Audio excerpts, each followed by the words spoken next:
Продолжуваме и со останатите делови од психологијата и од психолошките процеси. Во ова видео ќе зборуваме на тема емоции.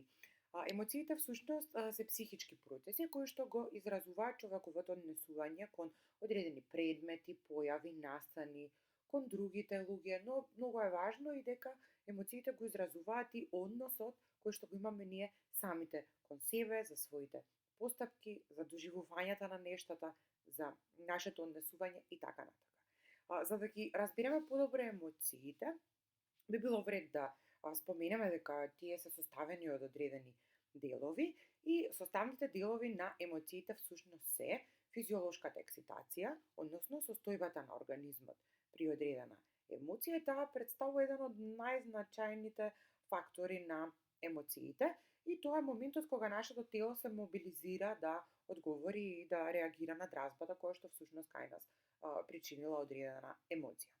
Оно што е важно да го знаеме за физиолошката екситација и за состојбата на организмот е дека таа се одвива со помош на нашиот автономен нервен систем, значи се одвива автоматски и оди на тој начин што преку влегување на дразба во наш одреден сетилен орган, мозокот испраќа информација до одредена жлезда, која што е најчесто надбубрежната жлезда и надбубрежната жлезда лачи адреналин, и адреналинот е всушност тој кој што прави одредени промени во нашето тело, како што се зголемено срцебиење, препотување, зголемен крвен притисок, дишењето ни станува побрзо и поплитко. Може да имаме бледило, црвенило на лицето и така натака. Значи, физиолошката екситација е всушност како нашиот организам се однесува при одредена емоција. Еден од составните делови е емоционалното доживување и тоа е субјективен дел на емоцијата. Субјективен е затоа што сите го доживуваме на различен начин, односно, одреден објект или субјект или одреден предмет предизвикува различни емоции кај секој еден од нас. Затоа е субјективен дел. Во субјективниот дел имаме нешто што се вика афективен тон на емоцијата и афективниот тон може да биде позитивен или негативен. Имаме емоции кои што се со позитивен афективен тон, како на пример љубовта, среќата, радоста и така натака, предизвикуваат позитивно чувство кај нас. И имаме емоции кои што се со негативен афективен тон, како стравот, лутината, љубомората, тагата и така натака. Следен од составните делови на емоцијата е емоционалното однесување, тоа е бихевиорален дел на емоцијата. Емоционалното однесување всушност зависи како ние се однесуваме кога сме со одредена емоција. Тоа може да биде наследно и може да биде стекнато. Наследно е она што се однесува за сите луѓе на планетата без разлика дали сме родени во Република Македонија или во Јужна Африканска република или не знам во Чикаго. Сите ние реагираме на ист начин на емоцијата тага, т.е. сите плачеме кога сме тажни.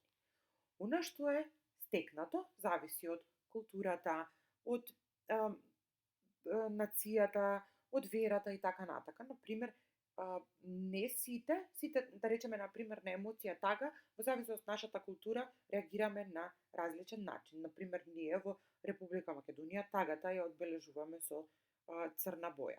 Некаде во друго место на светот тагата се, например во Индија тагата се, во одредени места во Индија тагата се означува со бела боја и така натака во зависност од културните и верските и останати фактори кои што ни се стекнати, ни се научени, не ни се вродени.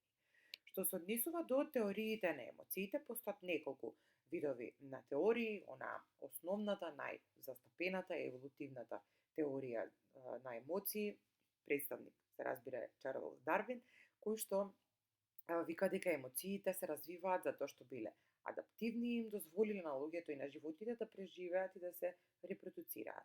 Чувствата на љубов и љубомора ги наведуваат луѓето да бараат пријатели и да се размножуваат. Чувството на страв ги принудува луѓето да се борат или избегаат од изворот на опасност. Значи, според еволутивната теорија на емоции, нашите емоции постојат бидејќи тие служат како адаптивна улога и на тој начин всушност сме ги развивале во текот на еволутивниот период.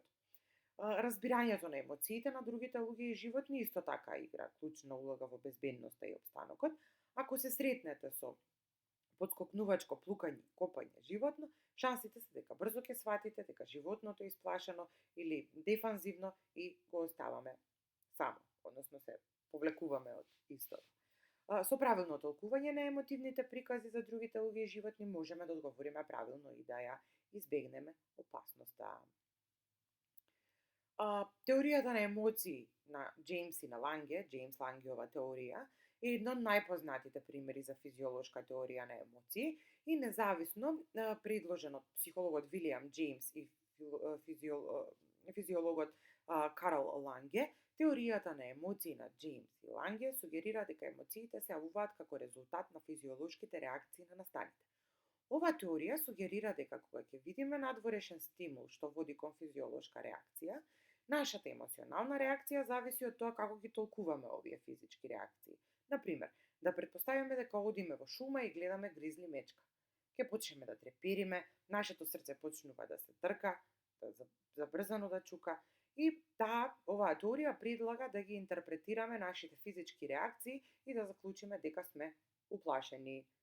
Јас треперам, затоа се плашам. Значи, оваа теорија е поврзана со оној составен дел на емоциите, физиолошка ексцитација, кој што го спомнавме претходно во видеото. Следна од теориите е Кенон-Бардова теорија, таа е добро позната физиолошка теорија и Волтер Кенер не се согласил со теоријата за емоции која што ја споменавме на Джеймс и Ланге за неколку различни основи. Прво тој посочил дека луѓето можат да доживеат физиолошки реакции поврзани со емоциите, без да ги почувствуваат тие емоции. Например, нашето срце би можело да се надпреварува, односно да чука забрзано затоа што сме вежбале, а не затоа што сме исплашени или имаме опасност пред нас. Кога ќе се соочиме со опасност во околината, често пати ќе се почувствуваме исплашени и пред да почнеме да ги доживуваме и физичките симптоми поврзани со стравот, како што се тресење раце, брзо дишење и така натака. Значи, во принцип, оди дека прво стануваме свесни дека ни постои одредена опасност, на свесно ниво, на когнитивно ниво, а потоа дури може да чувствуваме промени физиолошки, промени на телото кои што се дел од нашиот автономен нервен систем. Следна е теоријата на Шехтер и Сингер, Шехтер-Сингерова теорија, и ова е исто така позната како двофакторна теорија на емоции и е пример за когнитивна теорија на емоции. Ова теорија сугерира дека физиолошката возбуда се чувствува прво, па потоа поединецот мора да ја идентификува причината за оваа возбуда за да доживее и да го означи како емоција. Стимулот води до одреден физиолошки одговор кој потоа на когнитивно ниво, односно на свесно ниво, се толкува и етикетира што резултира со емоции. Теоријата на Шехтер и Сингер се базира на теоријата на Джеймс и Ланге и на теоријата на Кенон-Бардова. Како теорија на Джеймс Ланге, теоријата на Шехтер-Сингер предлага луѓето да заклучат емоции базирани на физиолошки одговори. Критичен фактор е ситуацијата и когнитивната интерпретација што луѓето ја користат за да означат одредена емоција. Како и теоријата на Кенон-Бард, теоријата на Шехтер-Сингер исто така сугерира дека слични физиолошки одговори можат да произведат различни емоции. Например, ако искусиме тркачко срце, односно забрзано да ни чука срцето и дното на дланките за време на важен математички испит, односно да ни се влажнат дланките, веројатно ќе ја идентификуваме емоцијата како вознемиреност. Ако ги доживееме истите физички одговори на датумот на некој наш значаен ден, може да ги интерпретираме тие одговори како љубов, наклонетост, возбуда и така натака.